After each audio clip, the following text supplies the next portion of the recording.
அன்பு தமிழ் நெஞ்சங்களுக்கு ஆஸ்ட்ரோ தமிழ் மகளின் இனிய வணக்கங்கள். இன்றைய பதிவில் தனுசு ராசியில் பிறந்த நண்பர்களே, வாழ்க்கையில் நாம் சில இடங்களில் ஹீரோவாக இருப்போங்க. ஆனால் சில இடங்களில் ஜீரோவாக நம்ம எவ்வளவு தான் முயற்சி பண்ணாலும் சில சூழ்நிலைகள், சில நபர்களிடம், சில விஷயத்தில் நம்முடைய ஒட்டுமொத்த விஷயத்தையுமே ஜீரோ ஆகிவிடும். ஆனால் சில நேரங்களில் சில இடத்துல நாம் சில நபர்கள் மூலமாக சில விஷயத்தில் எப்போவுமே ஹீரோவாக இருப்போங்க. அப்படி எந்த விஷயத்துல எப்ப எவரிடம் நீங்க ஹீரோவாக அல்லது எவரிடம் ஜீரோ ஆகி விடுவீங்க அப்படின்றத தான் இன்றைய பதிவுல பார்க்க போறோம். கண்டிப்பாக நீங்க எல்லாருமே தெரிந்து வைத்துக் கொள்ளக்கூடிய விரிவாக இருக்க போகுது. தனுசு ராசியில பிறந்த நீங்க கண்டிப்பாக இதை ஃபுல்லா பாருங்க.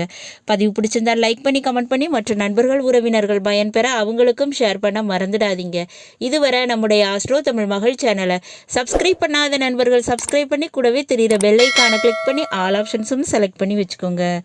தனுசு ராசியில் பிறந்த நண்பர்களே, வாழ்க்கையில் வெற்றி தோல்வி, லாபம் நஷ்டம், இப்படி இன்பமும் துன்பமும் நல்லதும் கெட்டதும் கலந்தே தாங்க இருக்கும்.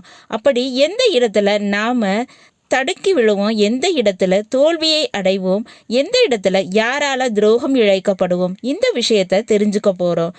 கண்டிப்பாக இதை தெரிந்து கொள்ள வேண்டிய விஷயம்தாங்க.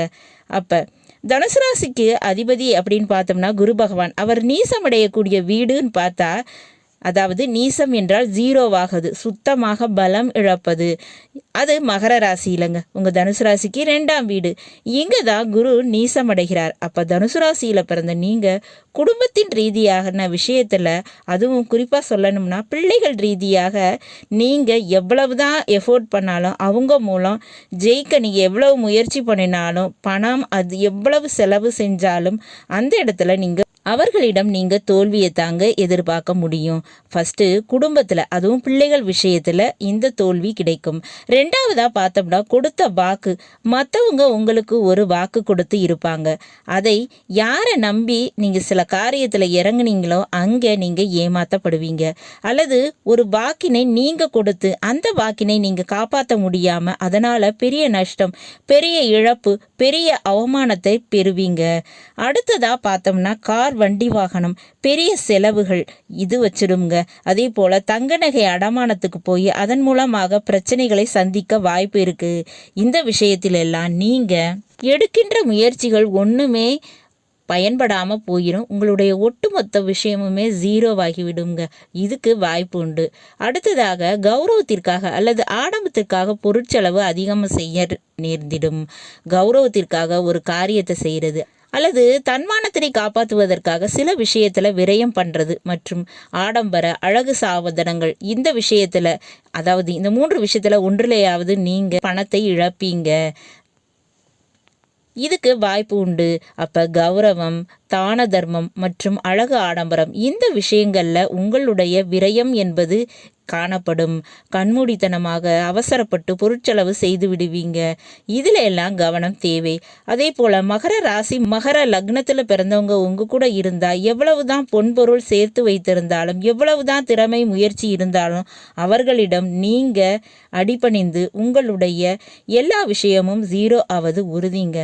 அதே நேரத்தில் குரு பகவான் 8ஆம் வீட்டில் கடகராசியில் உச்சமடைகிறாரு. அப்போ வெளிநாடு யோகம், சேவை, ஆன்மீகம், மருத்துவம், இந்த விஷயத்திலெல்லாம் நீங்கள் தொட்டிங்கன்னா அந்த காரியம் உங்களுக்கு யோகம் தாங்க.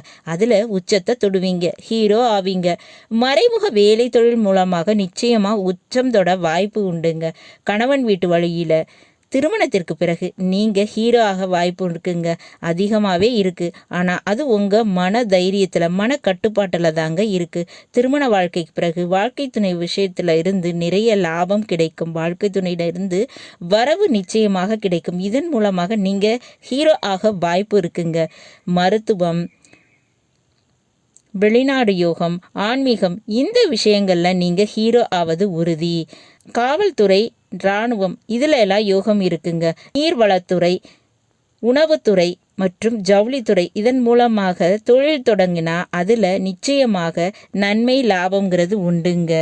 அதே நேரத்தில் உங்கள் கூட கடகராசியில் பிறந்தவங்க இருந்தால் ராசி அடிப்படையில் அவங்க ராசி உங்களுக்கு நல்ல ஒரு யோகத்தை கொடுக்குங்க, இது உறுதி. இப்படிப்பட்ட நபர்களை பயன்படுத்திக்கோங்க. அதே போல் சனி திசை சனி புத்தி நடந்தால் கவனம் தேவைங்க. அந்த விஷயத்தில் இழப்புகள் ஏற்படுவதற்கு அதிக வாய்ப்பு இருக்குது. அதே நேரத்தில் சந்திர திசை சந்திர புத்தி நடக்கும்போது உங்களுக்கு யோகங்கள் அதிகமாக கிடைப்பதற்கு வாய்ப்பு இருக்குது. இந்த காலகட்டத்தினை பயன்படுத்திக்கோங்க. நல்லது நண்பர்களே, இன்றைய பதிவு உங்களுக்கு பிடிச்சிருக்கும்னு நினைக்கிறேன். பிடிச்சிருந்தால் லைக் பண்ணி கமெண்ட் பண்ணி மற்ற நண்பர்கள் உறவினர்கள் பயன்பெற அவங்களுக்கும் ஷேர் பண்ண மறந்துடாதீங்க. இதுவரை நம்முடைய ஆஸ்ட்ரோ தமிழ் மகள் சேனலை சப்ஸ்கிரைப் பண்ணாத நண்பர்கள் சப்ஸ்கிரைப் பண்ணி கூடவே தெரிகிற பெல் ஐக்கானை கிளிக் பண்ணி ஆல் ஆப்ஷன்ஸும் செலக்ட் பண்ணி வச்சுக்கோங்க. மீண்டும் ஒரு நல்ல வாய்ப்பினில் உங்கள் அனைவரையும் சந்திக்கிறேன். அதுவரை ஆஸ்ட்ரோ தமிழ் மகளின் அன்பு கலந்த வணக்கங்கள். நன்றி.